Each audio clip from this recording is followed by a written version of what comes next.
All right. Hey, everyone. So today, with a few newcomers in-house, we are going to talk about interactions, which was entitled Conditional Manatees as the chapter title in the book. And I'm starting to get a tiny bit annoyed with these very prosaic titles. For as much as I like the many allegories and real-world examples that Richard McElreath uses in his book, I really think that these prosaic titles will make it very difficult for me to just return to the book and then look for a specific topic by chapter title, which would be possible in, for example, these Zur books. That being said, I am highly interested in these interaction effects because I assume that all of us will have interactions somewhere in their models and or data. And I was particularly excited when he talked about the conditional manatees in his book and the lecture. And I thought, oh, that's just like the bomber example from World War II. And then he brought the bomber example up about survivorship bias. And I felt so good about myself until he got into some more complicated stuff when I was ground to a halt and had to reread several paragraphs to actually understand what he said. So to step into today's topic, and it's going to be a really short summary here. First, we have to talk about interactions in our models in theory. So with a DAG perspective, and you will have heard me rave long enough about DAGs that I don't need to do that again. Here's a downside of a DAG. Not saying there's anything better, just saying here's something that a DAG doesn't tell us.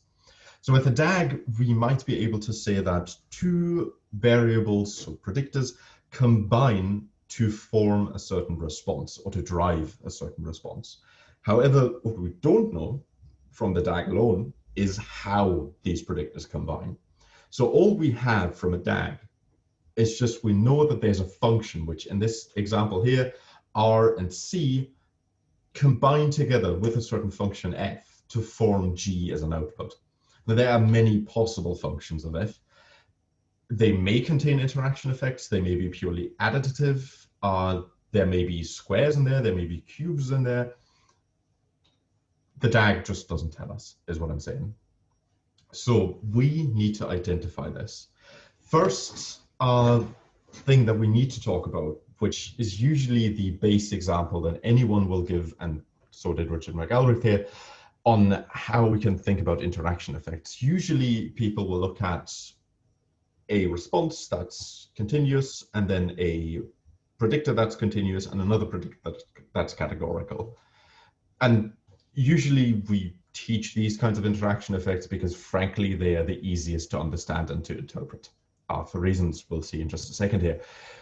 But now, assuming that we have multiple categories in one variable, which of course is categorical, and we want to combine that with a continuous predictor with an interaction effect, why don't we just forego an interaction effect and just run one model for each category with just the response and the continuous predictor? The reason for that is because we have a decrease in accuracy of model parameters if we do so and run this on independent categories, because we just chug out a lot of data points. We lack the uncertainty that's associated with the category splits themselves. And then model comparison has suddenly become impossible if there's different numbers of observations, because then suddenly we can't accurately compare certain information criteria, which we talked about 2 weeks ago.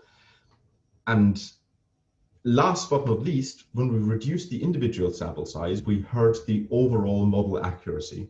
And what I mean by that is, so far in our models, we have often included, or always included, an estimate for sigma, the standard deviation of whatever our outcome was. And that isn't dependent on the category in most of our interaction models. At least it isn't, because we assume that there's homogeneous variance across the different categories. That's another behemoth to tackle, and I'm sure we'll get to that, just not today. And if we assume that that's the truth and we have homogeneity of variances, which is one of those assumptions of frequentist statistics, then we would hurt the accuracy of our estimate of this if we were to run individual models rather than one complete model. Now, moving on from that, the question is, how do we do that? So we now know that we have an interaction with a categorical effect and a continuous effect, but how do we actually combine these two? And the answer to this is indexing variables. We have talked about this 2 weeks ago, so I'm not going to go into that too much right now, but the upshot of index variables is simply just that the uncertainty estimates are non-biased for different categories, which they could be if we have an indicator variable that just turns a parameter on or off. Now in math representation, we can think of this as though we have a separate intercept for each category, and then we also have a slope for each category. In this case, we're looking at ruggedness producing a GDP outcome. This would be the specification in R for this with the rethinking package and the QAP formula, where we can see that we can just easily add that SID parameter, which is in our underlying data, DD down here. And this just identifies whether a country is in Africa, which I think is coded as a value of 1, or whether it's not, which is then coded as a value of 2. This may seem very much like an indicator variable because it just tells us yes or no.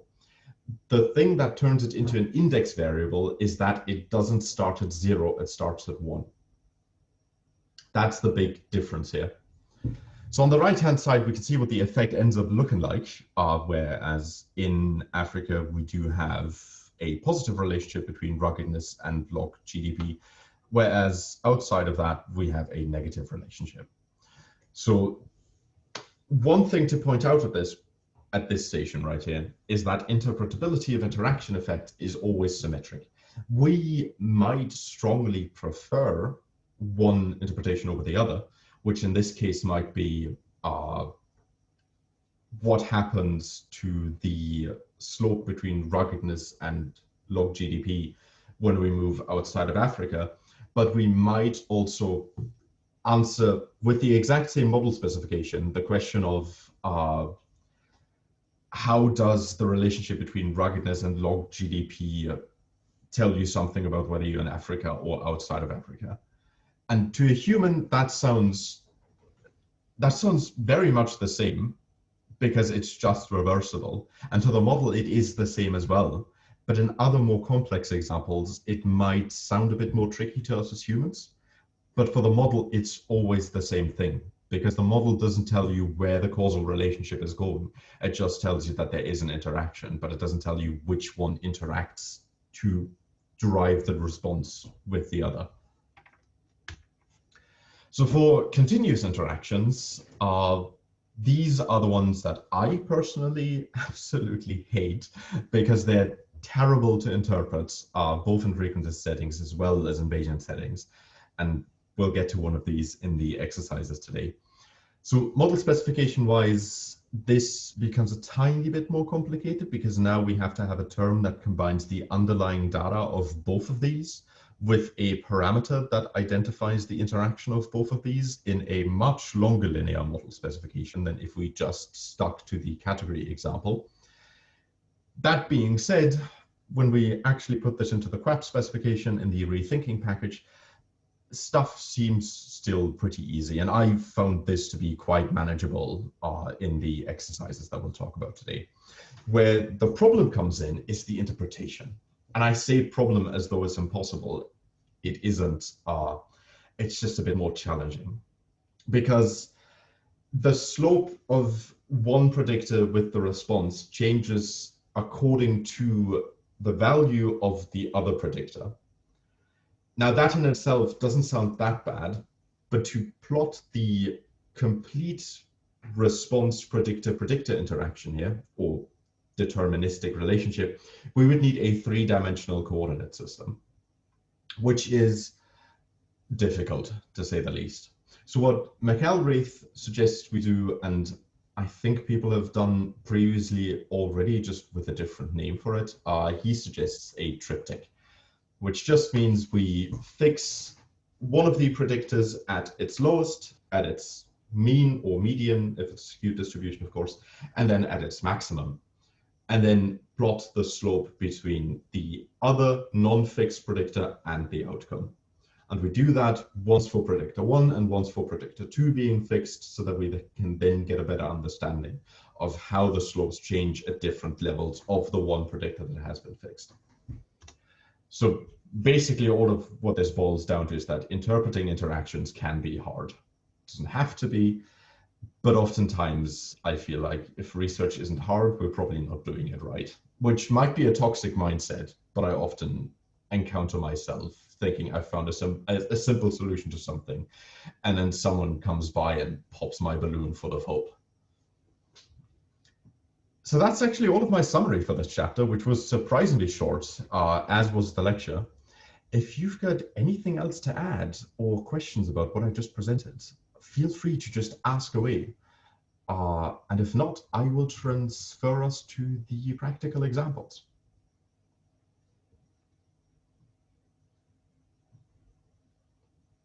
And that does not look like there are any open-ended questions. For the newcomers, usually these summaries are a lot longer.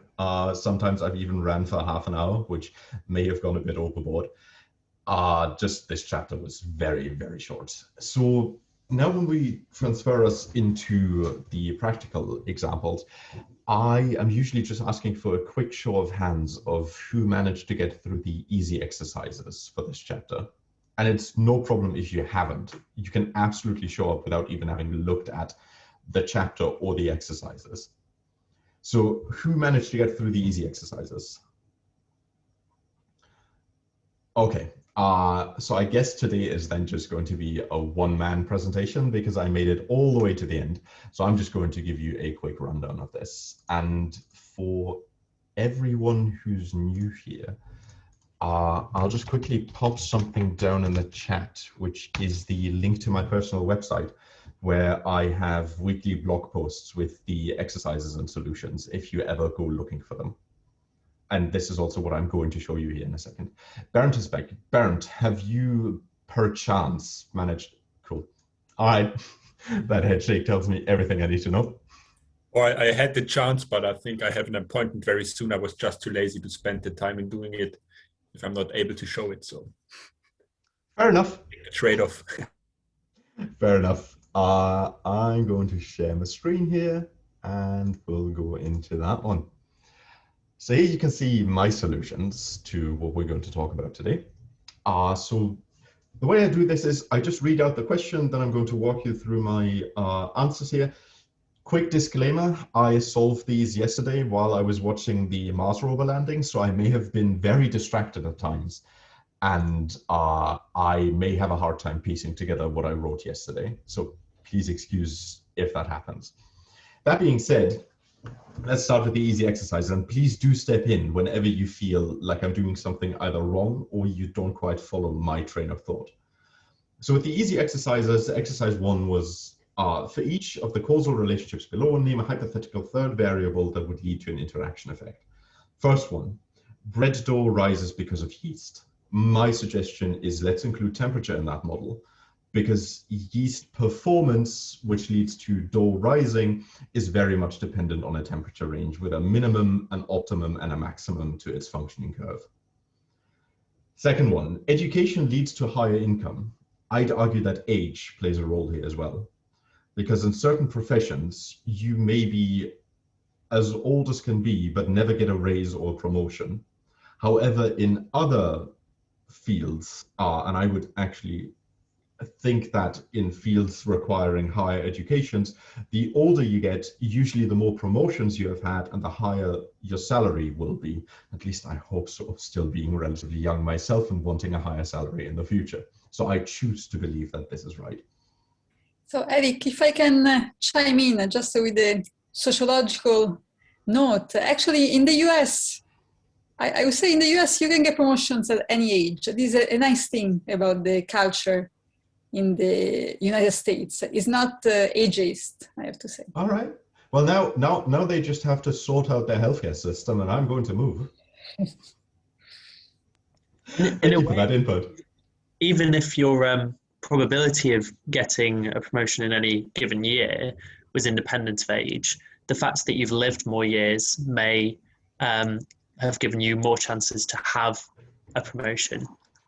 So there still could be a relationship. Yes, it's definitely a cumulative probability distribution there. Thank you. Next one, gasoline makes a cargo. So as a German, I was really stumped on this because I didn't quite know where to start with all of our car enthusiasm, which luckily passed me by. I like my bicycle. So I just thought engine efficiency. Why not? The more efficient an engine, the more gasoline will make a cargo. So I interpreted gasoline makes a cargo not as a binary output of the car starts up and starts driving. I interpret it as it goes fast. And if the engine is more efficient, it will go faster with the same gasoline. So moving on to practice E2, which of the following explanations invoke an interaction? First one, caramelizing onions requires cooking over low heat and making sure the onions do not dry out. I think, yes, there is an interaction here because water, i.e. not drying out, and low heat interact to then form a caramelized onion, or the caramelization process.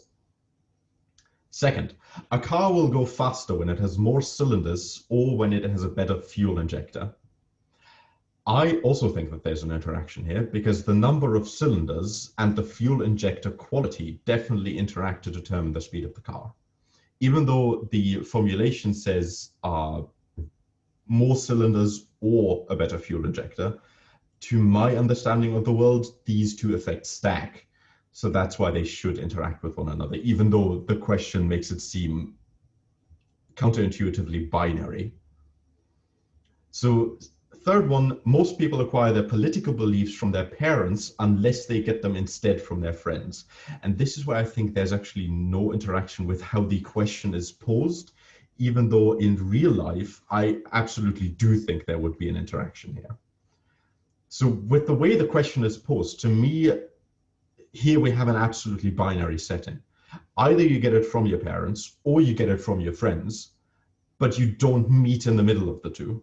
So let's say your parents are very conservative and your friends are very liberal in their views, which I don't think is too far off from most of our realities. The way the question is stated, you either end up being as conservative as your parents or as liberal as your friends. That's the way I read the question. So that's why I don't see an interaction there, even though in real life, certainly there is an interaction. Just to play devil's advocate, but I completely agree. But is 3 fundamentally that different from 2 in the way it's worded? I knew you would call me out on this, and I will say it's completely different because I know much more about cars than I know about humans. I think it's semantics, really. It definitely is, yeah. You could absolutely argue for all of these in favor of there being an interaction. I just felt like having one that said no. But really, really well caught, Ollie. Fourth, intelligent animal species tend to be either highly social or have manipulative appendages.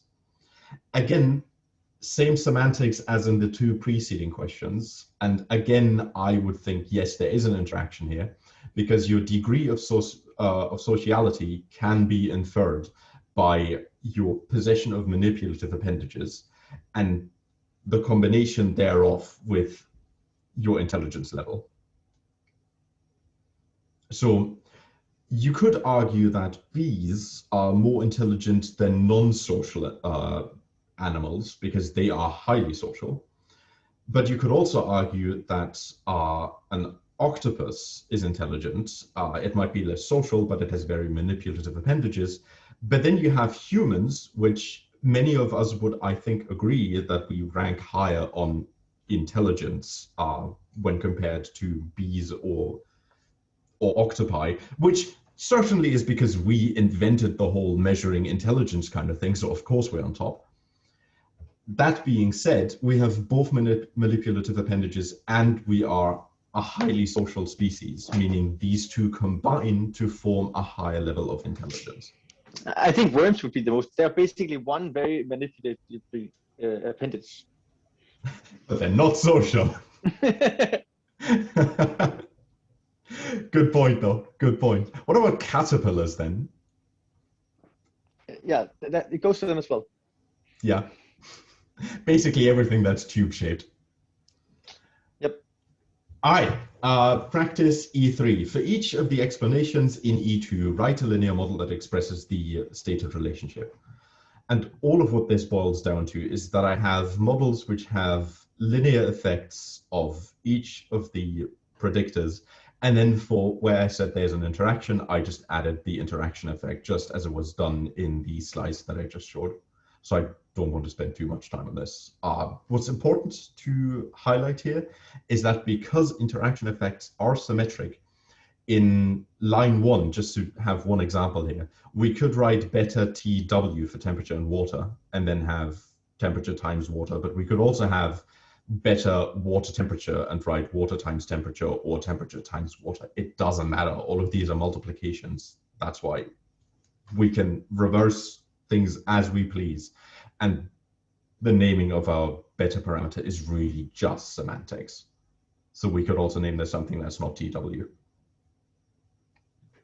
Do you have sorry, Eric, I just want to ask just a little thing. Could you have an intercept for those models as well? You could. You absolutely could. I left that out for simplification, but you absolutely could. Yes. If we went a bit further, we could also add a tiny epsilon for all of the unexplained variants. I just have been, so there was this one stats course that I went to, and they just never wrote these tiny parameters because they went, oh, of course we know they're there. And all of them were mathematicians, which wasn't the best environment for me, to be honest. But I did definitely pick up some habits of theirs. I think in a Bayesian model, you usually don't have that epsilon, right? Because this is like what you're writing down is like the only thing in the model that has like an equal sign instead of a squiggly. So you have squiggly for everything that has distribution, right? And the error around that mean is what has a distribution, right? So that's where the epsilon would come in a normal classical linear model. Mm-hmm. Moving on to medium exercises. Practice M1. It says, recall the tulips example from the chapter. For everyone who hasn't managed to read the chapter today, basically in that example, we looked at blooms of tulips as driven by an interaction between, I think it was water availability and shadedness as an inverse proxy of sunlight availability. So now suppose another set of treatments adjusted the temperature in the greenhouse over 2 levels, cold and hot. The data in the chapter were collected at the cold temperature. You find none of the plants grown under the hot temperature developed any blooms at all, regardless of the water and shade levels. Can you explain this result in terms of interactions between water, shade, and temperature? So all I'm saying is now we have a model with a 3-way interaction, which comes with 2 3-way interactions, which then ends up looking like this. So this time I actually included the intercept here because it's going to be important in a second. The average blooms have a certain intercept, and then a direct effect of temperature, a direct effect of water, a direct effect of shade, almost said sunlight there, which same thing, just inverse. It then also has a effect between temperature and water. There's another effect between temperature and shade, and another effect between water and shade, which was the original model that we looked at in the chapter. But now we also add the 3-way interaction, which is temperature, water, and shade. And that's just the way this model would look like in maths specification. So within this model, we now already know that whenever Ti equals 2, so hot condition, or Ti equals 1 or Ti equals 0, whatever we want to set it to. I just, in this example, assumed that 1 would be cold, 2 would be hot. We then obtain mu I equals 0 for no blooms. And I'm actually going to change how I thought about Ti here in a second, because in practice M2, it asked us to invent a regression equation that could make the bloom size 0 whenever the temperature is hot. And I did a double take back up because I already had my equation down here. It's just, I didn't see a better way of describing the model that I talked about in practice M1 than a formula. So it was already here, so I've just pulled it straight down. And acknowledge that I partially already answered this in the preceding question, but now I want to go into a tiny bit more detail here. So first, let's remember the values from the chapter, where 1 through 3 for water was dry to wet conditions. Shade was coded as 1, 2, 3, which is high to low shade conditions, or not a lot of sunlight to a lot of sunlight. And then temperature in this example, I now set to be coded as 0 or 1, because that makes what I'm going to do here in a second a bit easier, cold or hot. So now we know that irrespective of the values of water or shade, as long as T equals 1, mu I has to be 0 in the formula that I've written up top. But how do we actually get there? And this took me far longer than I care to admit, because what actually happens here is, for now, I just want to set water and shade to 1, and we'll get to why that doesn't matter at all here in a second. And then temperature to 1, i.e. hot condition. Doing so then results in rewriting the above formula as, because all of these individuals here just drop out. So Ti drops out, Wi drops out, Si drops out, because all of these are 1 now. So now our formula looks like this, basically. So now we need to make sure that this formula works out to 0. But all of what we can control really is just everything that involves T. So we know that temperature T is what forces our outcome to be 0 in this case. So we know that all of the parameters, including T, have to be such that they cancel out everything else. And the easiest thing to do here is just to see that alpha, so the intercept, could be counteracted by beta T. Beta W should be counteracted by beta TW. Beta S should be counteracted by beta TS, and then beta WS should be counteracted by beta TWS. And with that in mind, we can just set everything so that the outcome of these individual brackets is 0. And for that, we just have to set beta T to negative alpha, beta TW to negative BW, beta TS to negative BS, and so on. And that then morphs our equation into looking like this, which obviously works out to be 0. So now with these values, irrespective of what WS are, what W or S are, we always obtain mu I equals 0 when T is 1. And when T equals 0, then all of the temperature effects just drop out, and we have the original formula from the book chapter. Are there other ways in which that all makes sense, by the way? I think that's pretty cool. Are there other ways in which you could group the different parameters so that they cancel out to 0? So I know you're setting the ones which have which are dependent on the temperature. But for example, could you equate beta for temperature to the beta for water, and then the interaction gradient of temperature and water to alpha? I think so. Yes, you definitely could. I think, this way makes sense, but I think this way is more approachable. But mathematically, you definitely could. Mm-hmm. Cool. When we talk about approachability, I also ran through this entire example with temperature being coded as 1 and 2, but I found it less approachable because then alpha, so beta T has to be set to 2 times, so negative 2 times alpha, and I just thought adding additional numbers in here makes this less understandable. Mm-hmm. Cool. Thanks. Cool. Yeah, one other maybe intuitive approach would be to set alpha such that T is effectively 0, because then you can cancel a lot of stuff out. Yeah. So just set alpha to the value that would make T equals 1 be kind of like T equals 0. Mm-hmm. Good point. Practice M3. In parts of North America, ravens depend upon wolves for their food. This is because ravens are carnivorous but cannot usually kill or open carcasses of prey. Wolves, however, can and do kill and tear open animals, and they do tolerate ravens co-feeding at their kills. This species relationship is generally described as a species interaction. Can you invent a hypothetical set of data on raven population size in which this relationship would manifest as a statistical interaction? Do you think the biological interaction could be linear? Why or why not? So here's the regression I'm building. Ravens are normal distributed. There should be a line break here, which I have to add in after this. And then the mu of ravens being present is a function of prey being present, wolves being present, and prey and wolves interacting to the presence. So let's create some data here with some inbuilt interaction effects.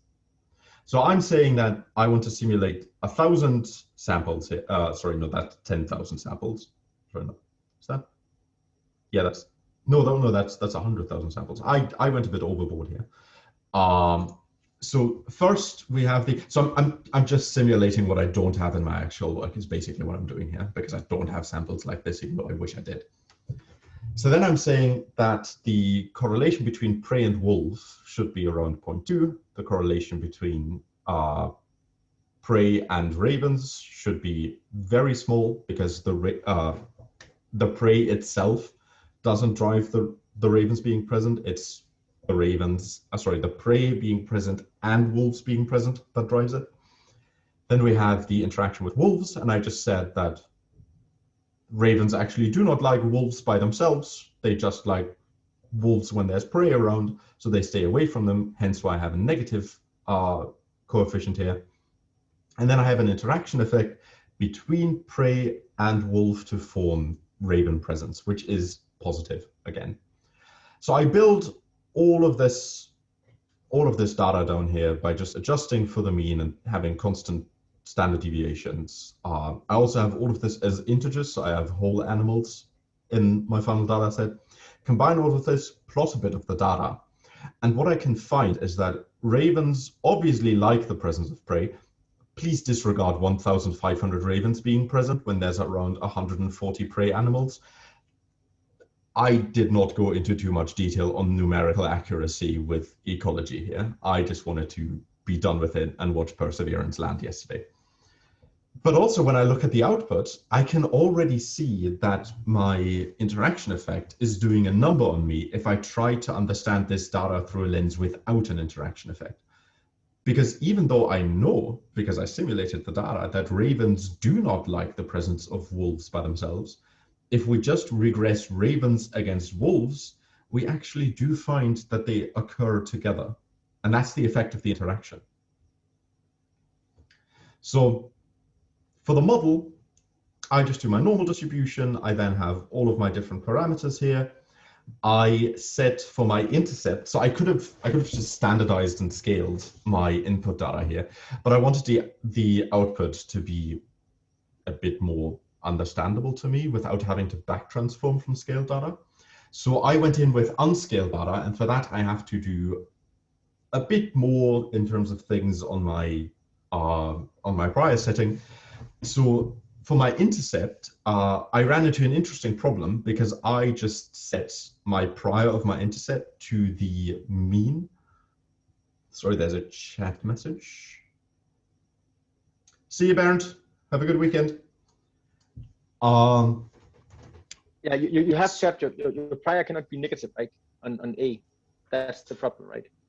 No, the problem was that I set the prior to the mean raven presence, but mean raven presence, if you look at this, is pretty darn high.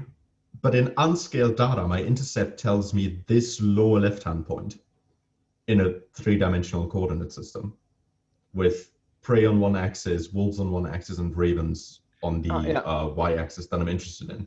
So when I set this to the mean, I was starting off alpha so far away from where it actually should end up that Quap just said, "You started me way too far away from where I'm headed. Please look at your prize again."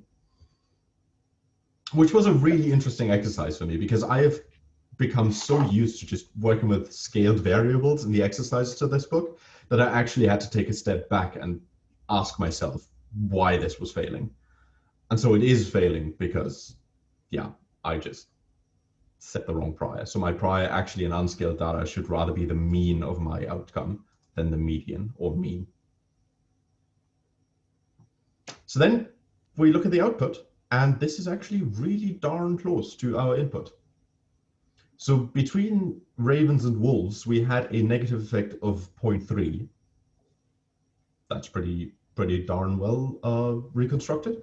We had a positive effect between prey and ravens of 0.05. Again, very well reconstructed. And all of these uncertainties are very well controlled, I might add. And then the interaction effect was 0.2, and we have also reconstructed that quite well. So if I were to round this to just 2 or 3 digits, we would just work out to exactly 0.2. So this worked. The error is usually defined as the square root of the number of samples, right? So, and you have like 100,000 samples, right? And the square root of 100,000 is hard, but the square root of a million is 1,000, right? So it's way more than 100, right? That you're dividing with when you're calculating your error. So that's why you should have like errors in the third digit. Sorry, I didn't quite follow that because I'm not quite sure that Bayes calculates the error like that. Oh no, sorry, no. On the standard deviation, you're completely correct. Yes, sorry, you were looking at the standard deviation. I was looking at the intervals. Yeah, but the intervals comes from the standard deviation, right? No, not quite. The intervals, if I understood it correctly. Yeah, the interval is all of the uncertainties together. Sure. But it will, like, okay, so like if you sampled like 100 times as much data, then you would get this square root effect on all of your intervals, I would presume. Right. Yes, I would assume the same. But there will be some scaling, of course, because of like all of like because this is your uncertainty in the there's the uncertainty in each of the parameters, and there's the uncertainty in prediction. And I agree that what I'm saying is only the uncertainty on the outcome scales. Because right. Yeah. Cool. Good input, really good input. Moving on to the hard exercises. Practice H1 asked us to return to the data tulips example in the chapter, which I just described. Now include the bed variable as a predictor in the interaction model. Don't interact bed with other predictors, just include it as a main effect. So one additive effect. Note that bed is categorical, so to use it properly, you'll need to either construct dummy variables or rather an index variable as explained in chapter 6. Now I just went straight for the index variable. I didn't feel like I needed to run the exercise with a dummy variable and then an index variable, only to come to the conclusion that index variables are nicer, because I already know that. So I just jumped into the data, and I'm actually just going to make this a tiny bit bigger so it's not too small on your ends. So I load the data, I save the data as just the D argument here. I coerce the characteristic, the character variable of bed into an index with the course index function from the rethinking package, which I just learned about by looking at some other blog who had already solved this, and I'm super happy that I now know that this function exists. I then scale and or standardize my different variables, so I can set my parameters a tiny bit easier. Sorry, my priors. Then what I do is I set a seed here, because sometimes I just run out of model iterations to have a proper output, and I don't quite know why that happens, but I also didn't find a way of how to increase the model iterations in the rethinking package. So I just thought, you know what, I'm setting a seed. That way the random process in the rethinking sampler is completely reproducible. Fuck it, I'm done. Again, this was late in the night, and other blogs who I consulted on this ran into the exact same issue and then just didn't solve it. So at least that's one hackneyed solution to this. So then I just run the model with the bed ID. I use the exact same priors as were used in the book chapter.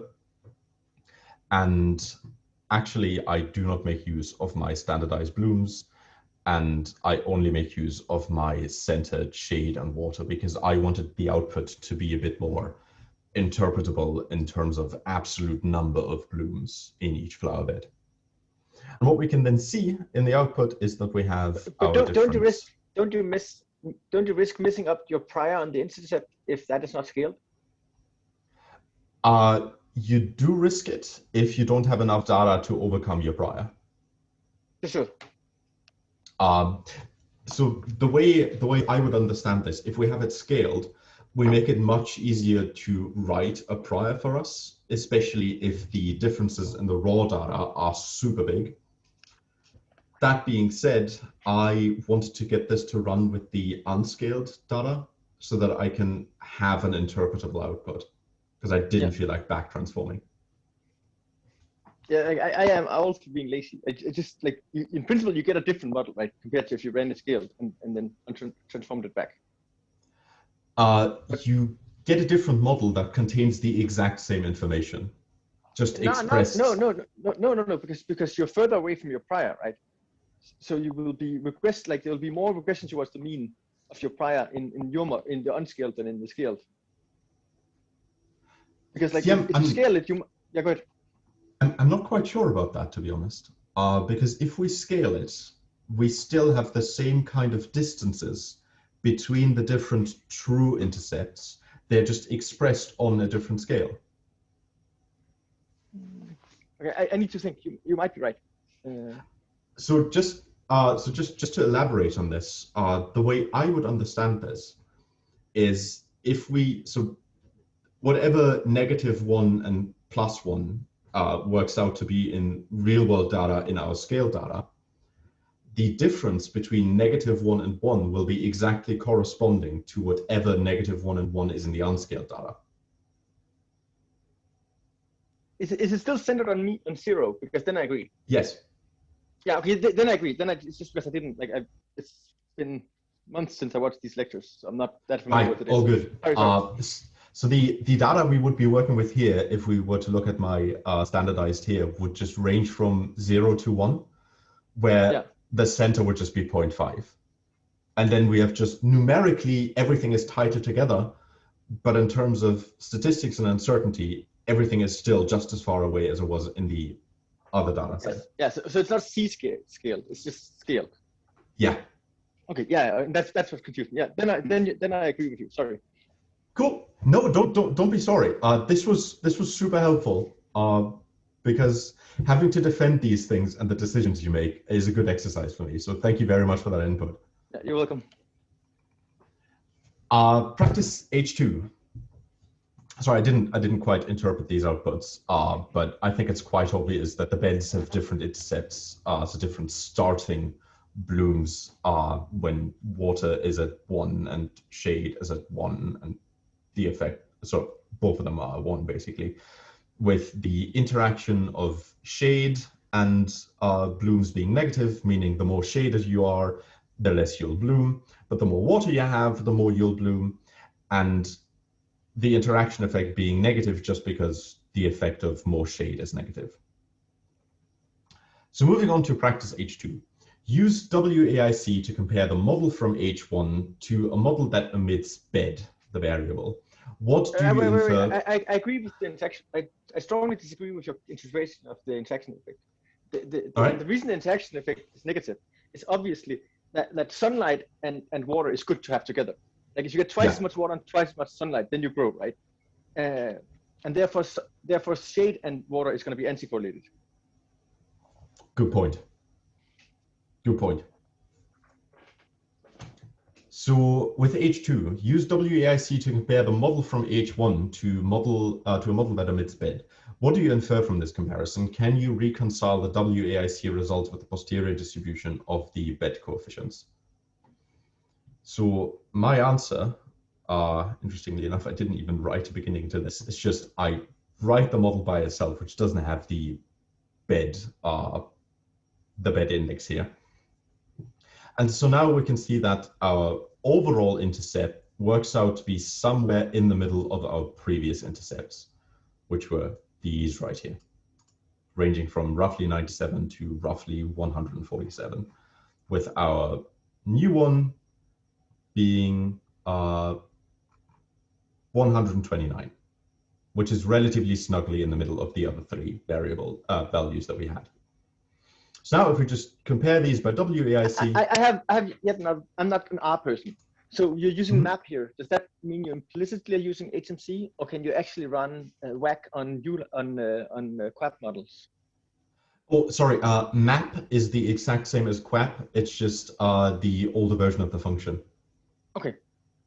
So map stands for maximum a posteriori, which is exactly what QAP, quadratic approximation, tries to infer.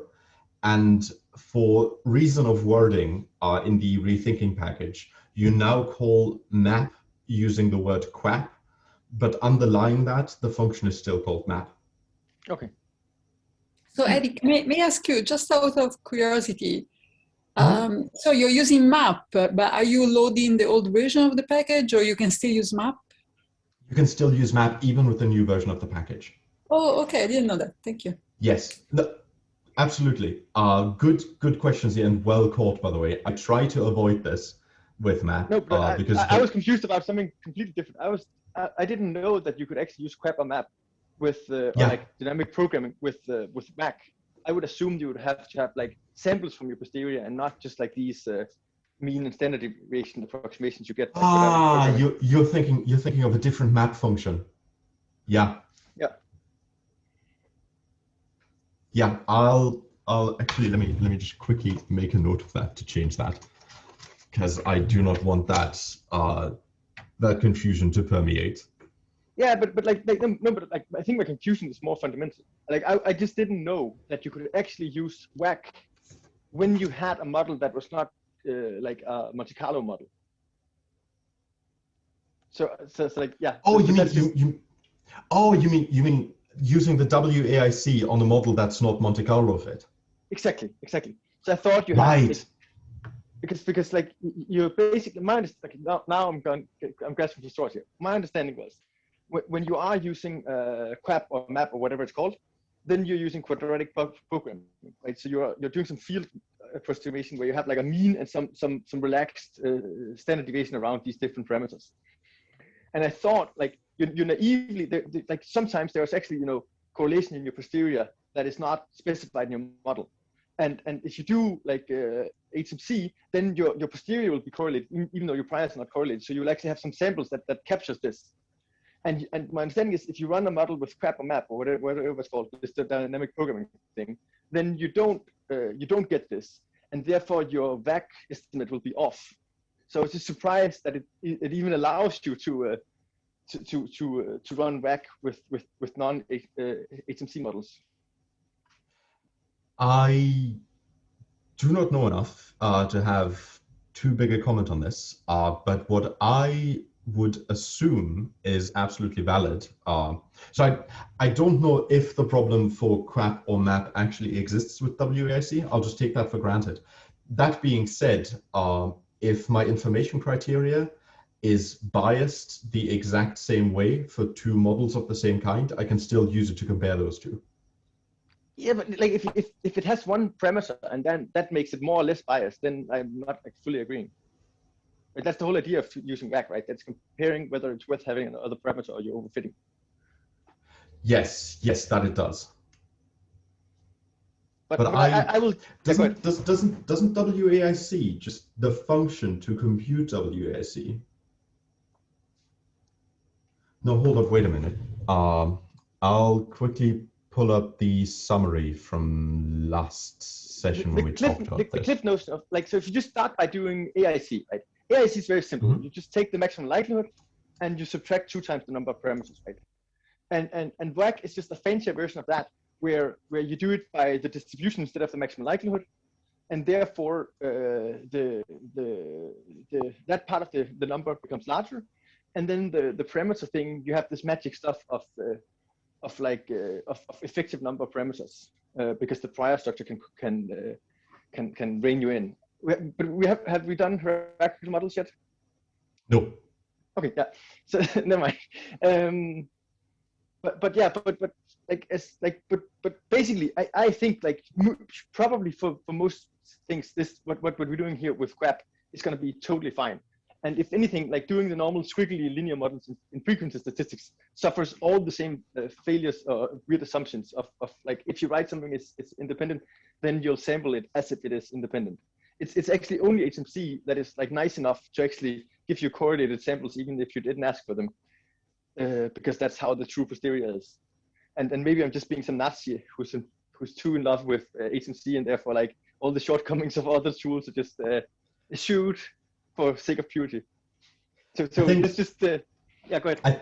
I think you might be preempting a few things that will come up over the next few weeks here. Yeah, sorry. So for now, let's just run with this, because I don't quite see why WAIC should be biased yet. Yeah. And it might also be me not understanding what Quep does. Maybe. We'll have to look into this when we get to hierarchical models. Definitely keep that in mind, please. Yeah, I will. That being said, here's our WAIC comparison of the two models, where really the two models are very much the same, but interestingly enough, model H2, so the one without the different bed intercepts, gets more of the weight, and I actually miswrote that down here. So the AIC weight that we get assigned, which tells us how to weigh them if we were to put them into an ensemble, for example, shows that we should actually prefer model H2 just slightly. So that's the one without the intercepts, and I need to address this, that I've misspoken here. So that is interpretation. But wouldn't you guys, like, maybe this is just me being stuck in like null hypothesis testing land. Wouldn't you interpret this as then probably there's no true effect of having two intercepts? As like it like the way AIC is basically, it's like is the information criteria larger than how much overfitting you can do with that extra parameter? And since it's worse, you're basically saying no, you're only fitting noise, so you should never use it. Or is this too hard in my interpretation?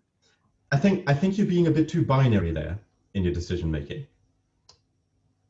Because really what we would end up doing if we were to follow that logic would be pure model selection. Whereas just judging from that weight parameter that's identified there is some information contained within the inclusion of the different intercepts. So that's why we should still factor them in, just not as much as if they were the ultimate truth. So this goes into model averaging, I think. Yeah, so what I need to help my intuition here is if we actually just put in like white noise in that one parameter, and so, like so what weight would it put to something that is pure noise, right? Because then it should put a weight of 0. No, because it'll always be able to capture some, like that parameter will still capture something, right? And I thought the whole like basically if you're break even in noise, then of course, but it's like but maybe I'm not that strong in exactly like how this pans out when you're calculating the back, but I don't think it'll be 0%. I think it'll be some number that is like larger than 5%. Is my fear. If it's only one parameter capturing noise. Tell you what, why don't we try? Yeah, I am a huge fan. I will because like this is actually something like I would love to have my intuition updated here. Because I just don't know, so let's just try. So this was question. Like, no, I don't know. This is a battle of intuition. There's like none of us are strong priors on being right. Let me quickly. But I'm putting down that the weight on the back thingy is going to be 5%, even with white noise. That's my guess. All right. Just because when you're wrong, it's easier to update. Okay, so now I have run all the way to this point. Let me quickly run this part of the script and then just assign bed underscore ID is sample. Let's say but we want it to be categorical. Okay. Yeah. Okay. Then this sample random from 0 and 1, right? Yeah. Just uniform 0.5, right? Isn't it? Yes. No, sample. Yeah, of course. Good point. 0 to 1. Sorry. 0 to 1. But how do I tell uniform how many samples? Yeah, you Google it because I'm not an art person, and we will gladly wait because we would have to Google it ourselves as well. Yeah, no, that's exactly this here. So this is dim of D, and we want the second dimension because that's the row count. No, sorry, we want the first, that's the row count. Could not find function unif. What? Oh yeah, because it's R unif. Yeah, for random unified, yeah. There we go. And it resets run if you're not a statistician. So now it's completely random.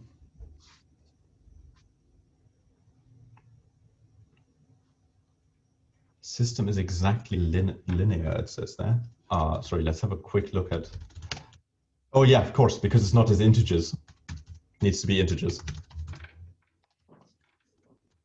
The uniform distribution, we just get equally likely things between 0 and 1. Yeah. And to be completely fair, let's actually do this between 1 and 3, because the other model was on 1 and 3 as well. So this is where we ran into that issue. So now we have 1 to 2, which is fine. It just didn't ever come up to a 3.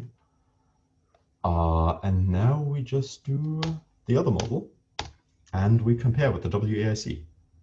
Oh, and the weight is very even. That's interesting. See, that's my point. So if it's only fitting noise, it's like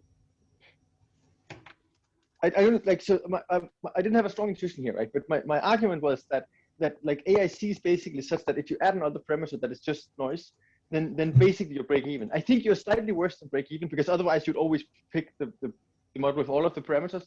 But it's very close to being break even in the entropy budget of just adding noise. Yeah. But like maybe we messed something up here, since like random parameters were better than like true data. That seems fishy. We might have, yeah. Give me just one quick second here, because I am being thrown a lot of. Does anyone know where the temporary R files live? Nope. Quickly, sorry, I'm just going to quickly use recording. Okay, cool. If everyone in the recording, I just fixed a tiny bit with temporary files on my hard drive, clogging up my hard drive, so that the call doesn't get dropped. Moving on to practice H3. Consider again the data rugged on economic development and terrain ruggedness examined in this chapter. One of the African countries in that example, the Seychelles, is far outside the cloud of other nations, being a rare country with both relatively high GDP and high ruggedness. Seychelles is also unusual in that it is a group of islands far from the coast of mainland Africa, and its main economic activity is tourism. So I just load in the data, standardize, account for complete cases, log scale, then standardize the log scaled outcome, and create that CID variable, which just tells us if it's in Africa or not in Africa, with 1 being Africa, 2 being not Africa. So now it says focus on the model M85 from the chapter using WAIC pointwise penalties and PSIS Pareto K-values to measure relative influence of each country. That's influence in driving the parameter estimates. By these criteria, is Seychelles influencing the results? Are there other nations that are relatively influential? If so, can you explain why?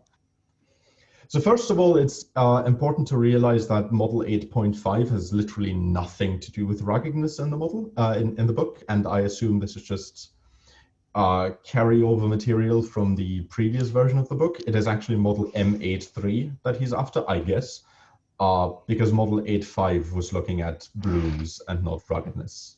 So I assume it's the last model in ruggedness, which was 8.3. So let's run that and look at the PIS pointwise values. So first thing that I run is just the exact same model as in the book, and then I just look at the pointwise outputs.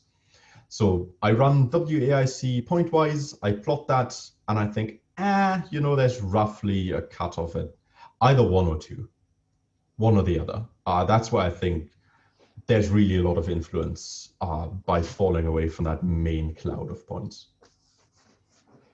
So right here in this example, I'm saying, you know what, I'll do the cutoff at around 1, and I select for every country whose corresponding pointwise WAIC value in the model we just ran is above 1. And that works out to be Austria, Bangladesh, Switzerland, Equatorial Guinea, Yemen, Luxembourg, the Republic of Moldova, the Seychelles, and Uzbekistan. I'm not going to interpret them yet because I actually do like the PSIS Pareto values more because they give me a more interpretable outcome.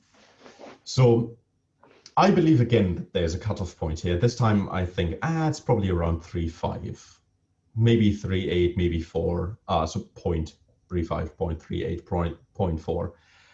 So I draw that line in, and then I just want to have the output of that. And interestingly, the output is Switzerland, Lesotho, and the Seychelles. And this I can interpret quite readily. The Seychelles have a higher GDP than what would be expected because they're pretty rugged, and they're in Africa because they're a tourist hotspot. Switzerland is super high because of Nazi gold, even though it's very rugged.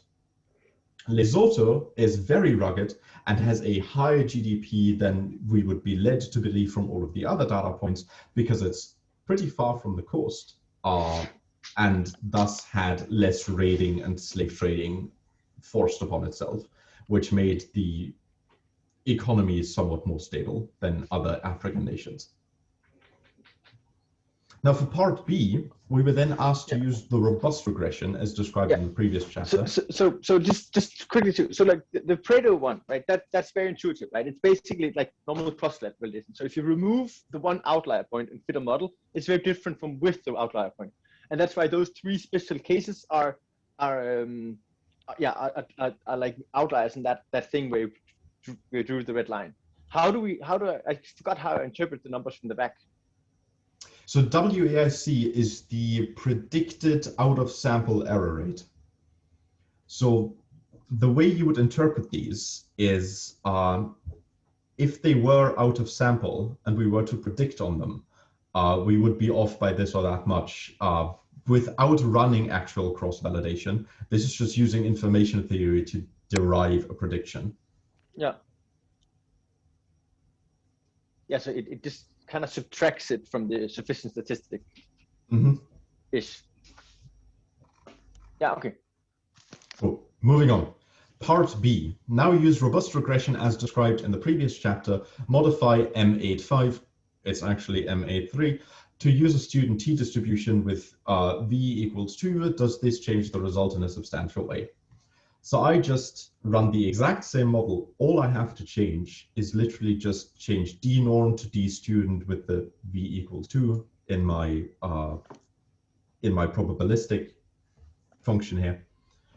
And what I then get is this kind of output, which I could pull down the parameter estimates of the previous model here.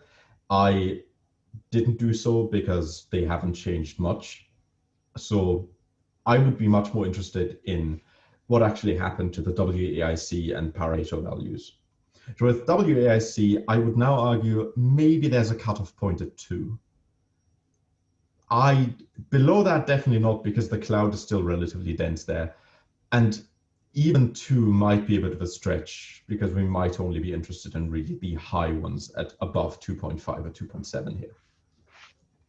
So I'm just looking at the ones above 2, and what we get is Switzerland and Equatorial Guinea.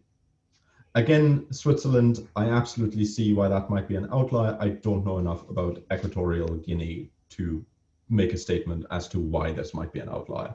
If it's freakishly poor for its classification or if it's freakishly rich, I don't know. But I, having identified the PSIS values as more telling in the previous model run, now wanted to focus more on PSIS values again. And in this one, I actually cannot identify outliers, to be honest. You might argue that maybe the one up here, could be outliers, but just that string in the cloud of data points right here doesn't lead me to believe that these are true outliers. So moving on from that, I just look at the first 5 when I order PSIS values.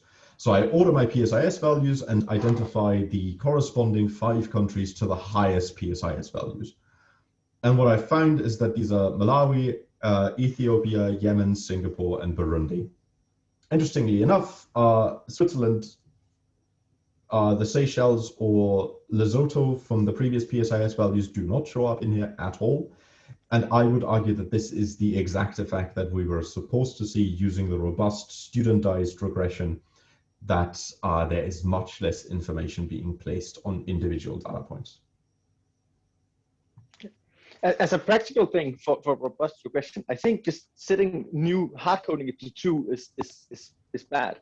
You should just set a prior distribution on it, so you can actually learn like how over-dispersed your data is. And like usually just taking like from the exponential family with so setting new equals to 1 plus an exponential distribution centered on 29. It's a very good practical hack using the rule of thumb that new equals 30 is basically the same as new equals infinite, and therefore you have a 50% chance that is a normal distribution and a 50% chance that is any degrees of freedom between 0 and 2. Sorry, could you go a bit slower on that explanation? Yeah.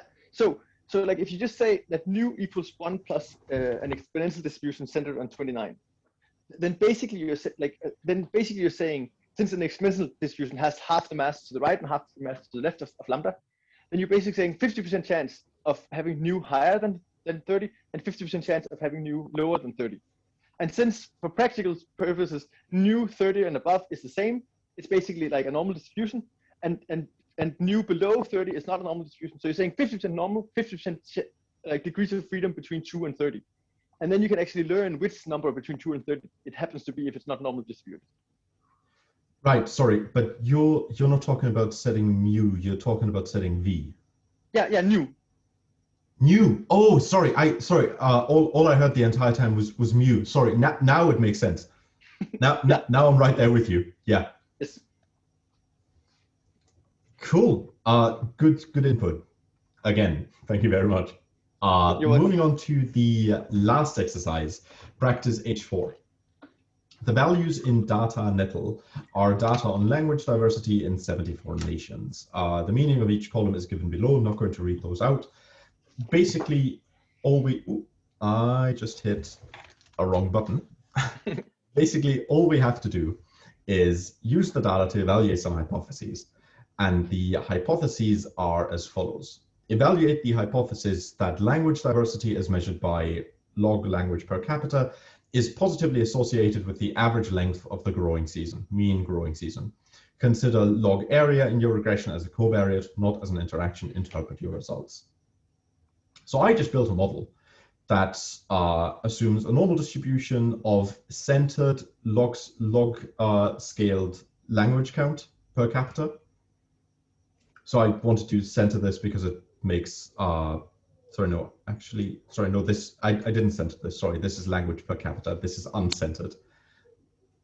Because I, again, wanted more interpretable outputs for the way I'm thinking. So I really forewent. Ollie, help me out. Is it forewent? Yeah, forewent works. Cool. Wow, I didn't know that word.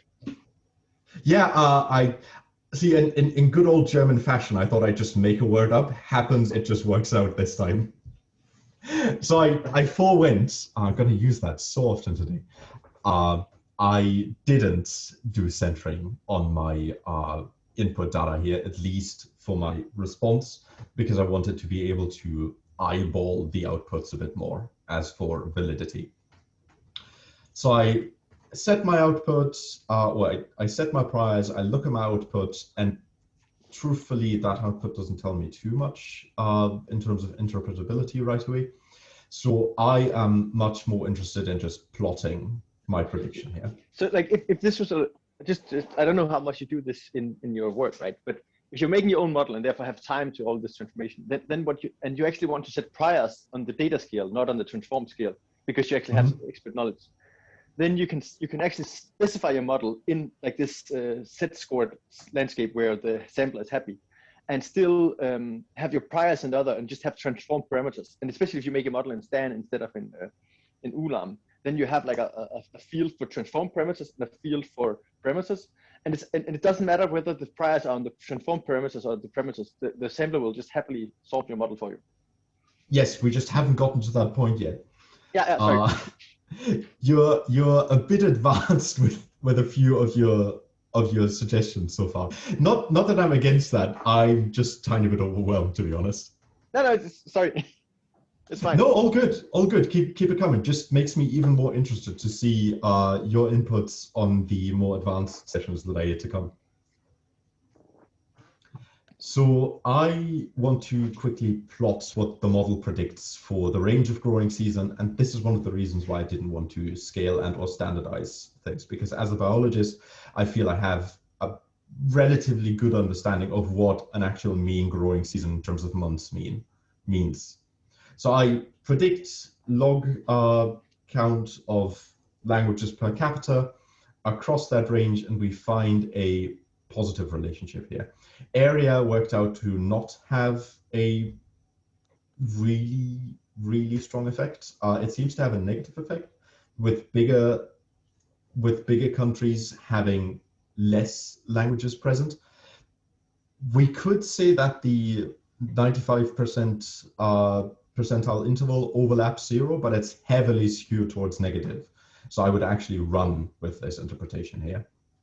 And this might just be indicative of large land masses being needed to supply the population of a certain country with a stable food income, hence why they also have to have the same language, to run with the hypothesis that was given. But to actually answer the hypothesis itself, we could argue that, yep, linear relationship between mean growing season and number of languages means the longer the growing season, the more languages we have, hence stable food income, or a lot of food income, better to say rather than stable. A lot of food income over the year means that people can diversify better. My personal interpretation would be that mean growing season coincides with sunniness and nice livable temperatures for most people. So those are the ones that attract immigration, which means that more people flock there who will then also bring their languages. But that's very much a non-anthropogenic interpretation of this, and a very shorter time frame that I'm interpreting the result in. So moving on to part B.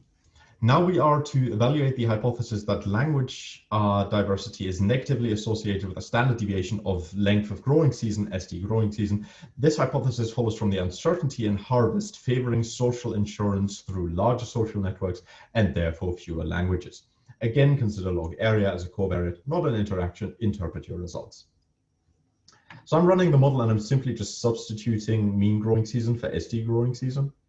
We can find that there is a negative relationship here, which looks very much the same as our area relationship, with slightly just going across the 0 boundary, but being so heavily skewed towards the negative space that I see also in my predictions when I plot these across the range of standard deviation and growing season, that there actually is a negative trend. Which again, we could interpret just the way that the hypothesis of this exercise would have us interpret, or with people not being comfortable living in areas where they have huge weather fluctuations.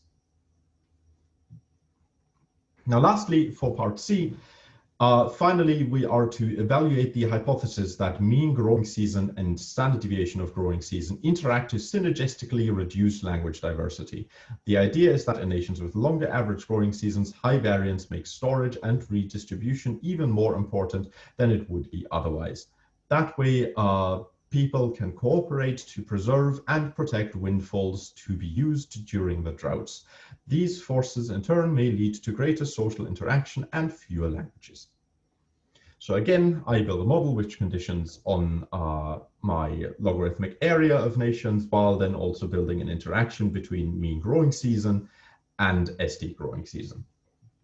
So here's my model. I put in some artificial line breaks just so we would have direct effect of mean growing season, direct effect of standard deviation of growing season, then combined effect of the two, and the direct effect of log scaled area, which has been centered. I set my price just the way I did previously. And I then look at my output, where we do find that there actually is a negative effect between mean mean growing season length and standard deviation of growing season, which is exactly what the hypothesis would have us believe.